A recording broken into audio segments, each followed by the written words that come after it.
Kehamilan kembar identik monokorionik.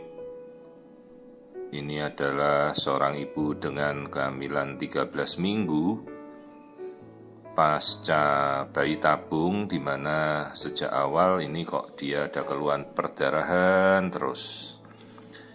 Lalu pasien ini dirujuk untuk kita konfirmasi sebenarnya apa yang terjadi. Jadi ibu ini melakukan upaya bayi tabung di Malaysia, seingat saya ya. Dan waktu itu berhasil jadi embrio, lalu dilakukan transfer embrio ke rahim. Dan waktu itu hanya satu embrio yang ditransferkan. Ternyata begitu saya melakukan pengecekan, ternyata loh kok embrionya ada 2 janinnya.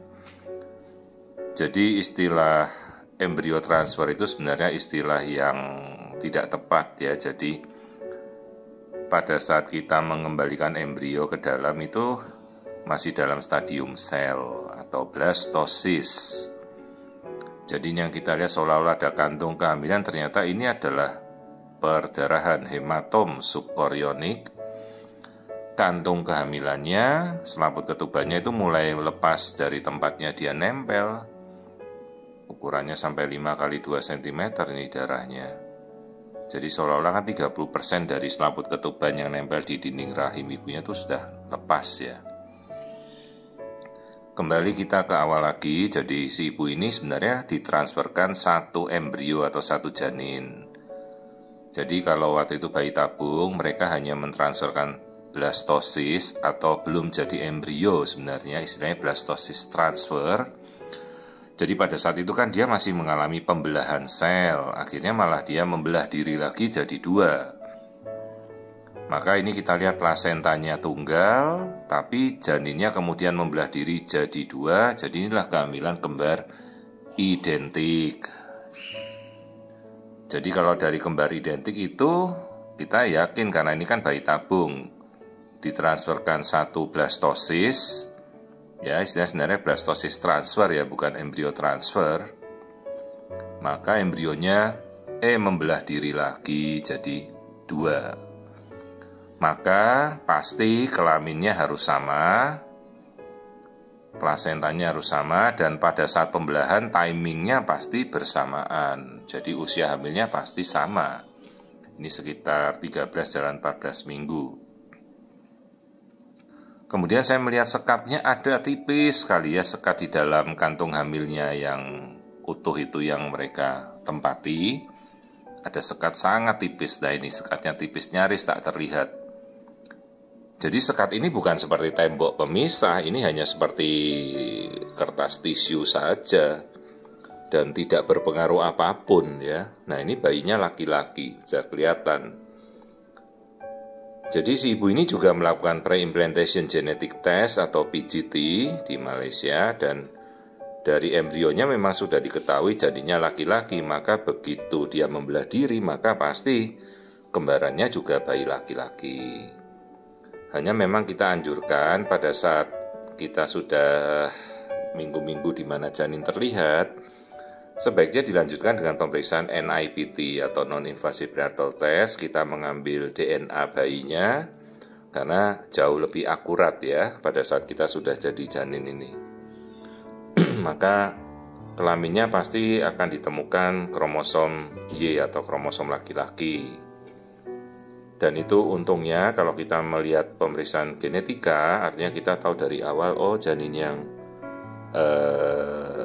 berasal dari pembelahan genetik tunggal ini menjadi 2 janin ini semuanya kan sama, jadi semuanya baik gitu.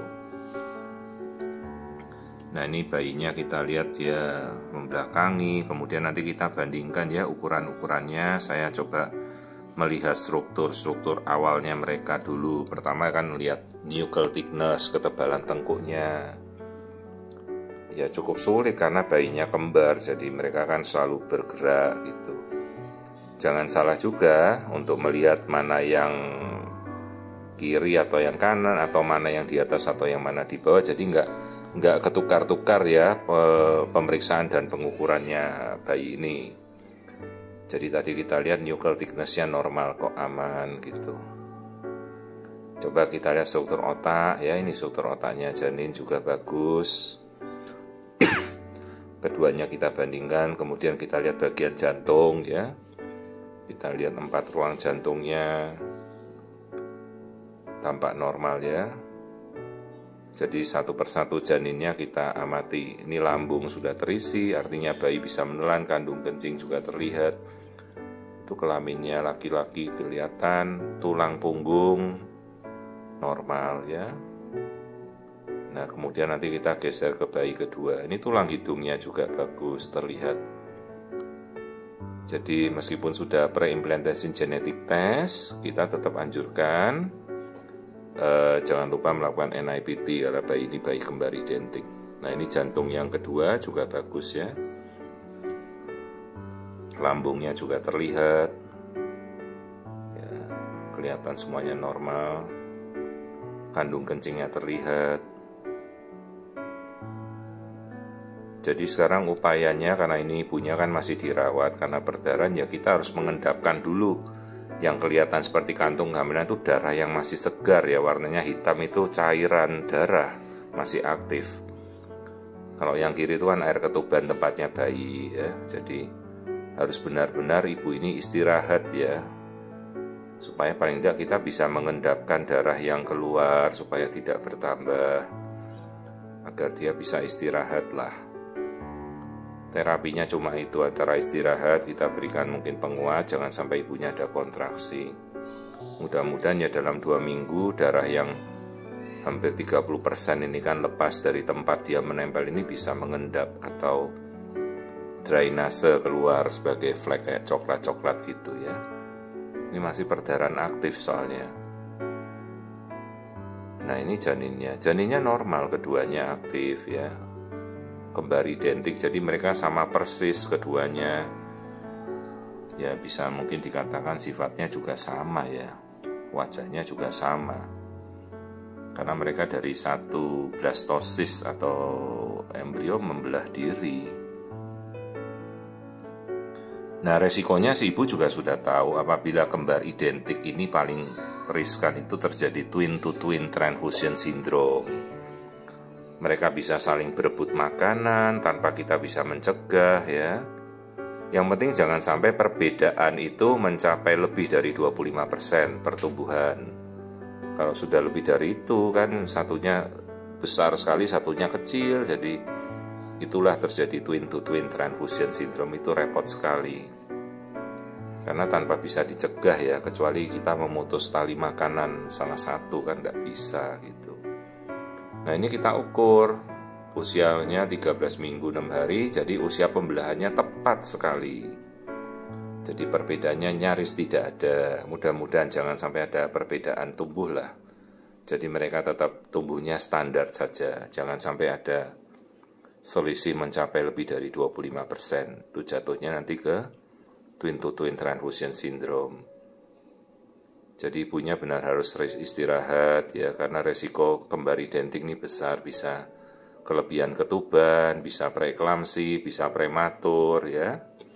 Dibandingkan kalau bayinya kembarnya non identik gitu. Jadi sumber permasalahan bayi kembar tuh yang paling repot ini kalau bayinya kembar identical seperti ini. Kadang mereka kalau selaput ketubannya tipis itu kan bisa robek, tali pusat bisa saling melilit di antara mereka berdua gitu. Nah sekarang intinya semua sudah kita periksa, kita tidak melihat ada suatu kondisi yang aneh-aneh. Kita anjurkan pemeriksaan genetika, kita tunggu hasilnya. Lah ibunya masih dirawat untuk menghentikan perdarahannya, mudah-mudahan semuanya bisa tertata laksana dengan baik ya. Ini sekarang pasiennya sudah kontrol di tanah air, di Indonesia, sudah lepas kontrol dari tempatnya dia bayi tabung di Malaysia dulu. Kita yang memantau sekarang.